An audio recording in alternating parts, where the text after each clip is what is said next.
Welcome back.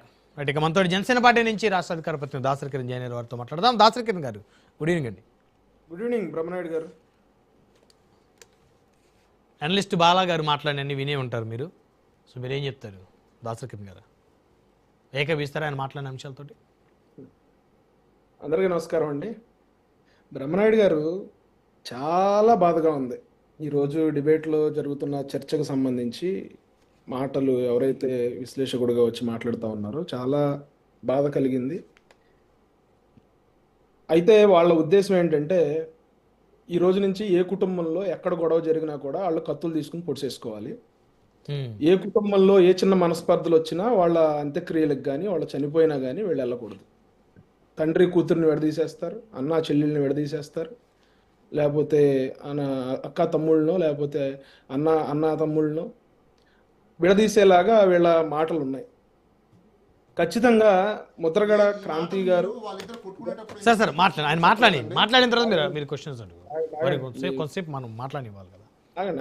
కంగారు పడకండి, మీరు మాట్లాడింది ఏమి పెద్ద ఇంట్రెస్టింగ్ ఏమి లేదు, చాలాసేపు విన్నాం కదా, వినండి. ముద్రగడ గారు ఒక పట్టుదల ఉన్న మనిషి, అది మనందరికీ తెలుసు. ఆయన ఒక మాట పట్టుకున్నారంటే ఆ మాటని అది ఎంత దూరమైనా వెళ్ళే మనిషి. అదే విధంగా ఆయన చేసిన శబదానికి ఈ రోజున శబదాలకు ఎవరు నిలబట్టలేదు ఆ మాట మీద. చాలా మంది 2024లో కూటమి ప్రభుత్వం వస్తే మేము రాజకీయాల నుంచి వెళ్ళిపోతాం, బట్టలు సర్దుకుని వేరే ఊరు వెళ్ళిపోతాం అని చెప్పిన వాళ్ళెవ్వరూ కూడా మాట మీద నిలబడలే. కేవలం మాట మీద నిలబడి అందరూ వద్దని విభేదించినా కూడా పేరు మార్చుకున్న వ్యక్తి ముద్రగడ పద్మనాభం గారు. అయితే ఆయన చాలా స్ట్రాంగ్ మనిషి అని మనం చెప్పుకుంటున్నాం. అదేవిధంగా ముద్రగడ క్రాంతి గారు స్వయంగా ఆయనకు పుట్టిన కూతురు.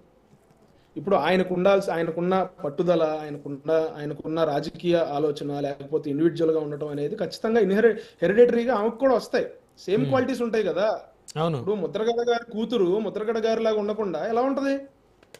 ఇప్పుడు కుటుంబంలో 1,00,000 గొడవలు ఉంటాయి బ్రహ్మనాయుడు గారు, 1,00,000 ఆలోచనలు ఉంటాయి, అభిప్రాయ భేదాలు ఉంటాయి. అభిప్రాయాల భేదాలు ఉన్నాయి కదా అని చెప్పి ఇప్పుడు బాలాగారి ఇంట్లోనే ఏదో గొడవ జరుగుతుంది అనుకోండి, ఫర్ ఎగ్జాంపుల్ కోసం చెప్తున్నా, మనం ఏం చెప్తాం యాజ్ ఏ ఫ్రెండ్ గా, ఎలా జరుగుతాయిలే, అభిప్రాయ భేదాలు ఉండొచ్చు అలా అని చెప్పి మీరు విడిపోతారా ఏంటి అని చెప్పి మనం కుటుంబాలను కలిపే ప్రయత్నం చేస్తాం. కానీ కుటుంబాలను విడదీసే ప్రయత్నాలు చెయ్యి.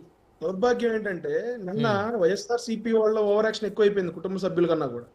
వీళ్ళు ఆ ప్రాంతం మొత్తాన్ని ఓవర్టేక్ చేసేసి వాళ్ళు ఎక్కడ అధికార లాంఛనాలు యాక్సెప్ట్ చేసేస్తారు అని చెప్పి వీళ్ళే హడావిడి. అంబటి రాంబాబు గారు కానీ, జక్కంపూడి గణేష్ కానీ, ఇట్లా ఉన్న అక్కడ జనమంతా కూడా వాళ్ళ హడావిడి ఎక్కువైపోయింది. వాళ్ళు క్రెడిట్ తీసుకోవాలి, ముద్రగడ గారికి మేమే అన్ని దగ్గరుండి చేసామని క్రెడిట్ తీసుకునే ఆలోచన కనపడతా ఉంది. ఈ రోజున ముద్రగడ గారు చిన్నప్పటి నుంచి కుమార్తెను ఎలా పెంచుంటారు? ఈ రోజున మన ఇళ్లలో కూడా పిల్లలు ఉన్నారు, మనం ఎలా పెంచుతాం వాళ్ళని? ఆడపిల్లలకి ఏం చెప్పి పెంచుతాం? అమ్మా ఇండివిజువల్గా ఉండాలి, మీరు స్ట్రాంగ్గా ఉండాలి, ఎవరి మీద డిపెండ్ అవ్వకూడదు, మంచిగా నిర్ణయాలు తీసుకోవాలనే కదా పెంచుతాం. ఆయన కూడా అలాగే పెంచుంటారు కదా, గుండెల మీద ఎక్కి ఆడుకుని ఉంటది కదా ఆవిడ కూడా ముద్రగడ గారికి. ఈ రోజు నా కుటుంబంలో భేదాలు రావచ్చు, వాట్ ఎవర్ ఇట్ మేబీ, ఆస్తి తగాదాలు కావచ్చు, అభిప్రాయ భేదాలు కావచ్చు, ఏమైనా కావచ్చు. అంత మాత్రాన ఇప్పుడు ఆయన ఒక శబదం చేసి మొండి పట్టు కూర్చున్నారు.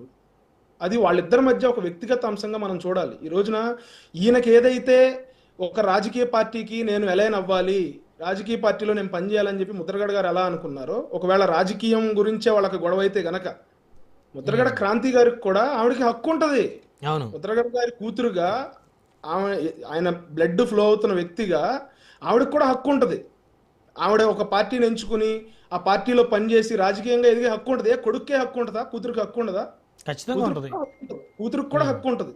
ఆ హక్కుగానే ఆవిడ వెళ్ళినప్పుడు వీళ్ళు ఏం చేసి ఉండొచ్చు, ఏం చేయాలి, మనం అయితే ఏం సలహా చెప్తాం? సరే, ఏదో పార్టీలో ఉంటున్నారు కదా, ఎక్కడో చోట ఉంటున్నారు కదా, ఎక్కడున్నా మంచిగా ఉండాలి మన కుటుంబ సభ్యులు, ఏ పార్టీలో ఉన్నా అని చెప్పి మనం చెప్పాలి.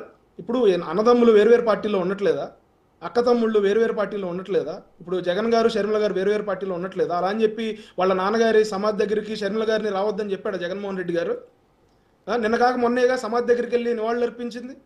అలాంటిది మీరు ముద్రగడ క్రాంతి గారిని ఎట్లా ఆపుతారు? మీరు రావద్దని ఎట్లా చెప్తారు? ఆవిడకి బై బర్త్ వచ్చిన హక్కుని తండ్రిగా ముద్రగడ పద్మనాభం గారు చనిపోయినప్పుడు ఆ కూతురికి ఉన్న హక్కుని మీరు ఎట్లా ఆపుతారు? ఏదైనా గొడవలు ఉండొచ్చు, రేపొద్దున కుటుంబం కలిసిపోతుంది. కుటుంబం మధ్యలో గొడవలు ఉన్నప్పుడు కుటుంబాన్ని కలపడానికి ప్రయత్నం చేయాలి. మనం కుటుంబం మధ్యలో చిచ్చు పెట్టి అక్కడ మీరు రాజకీయంగా ఏదో సాధిద్దాం అనుకుంటే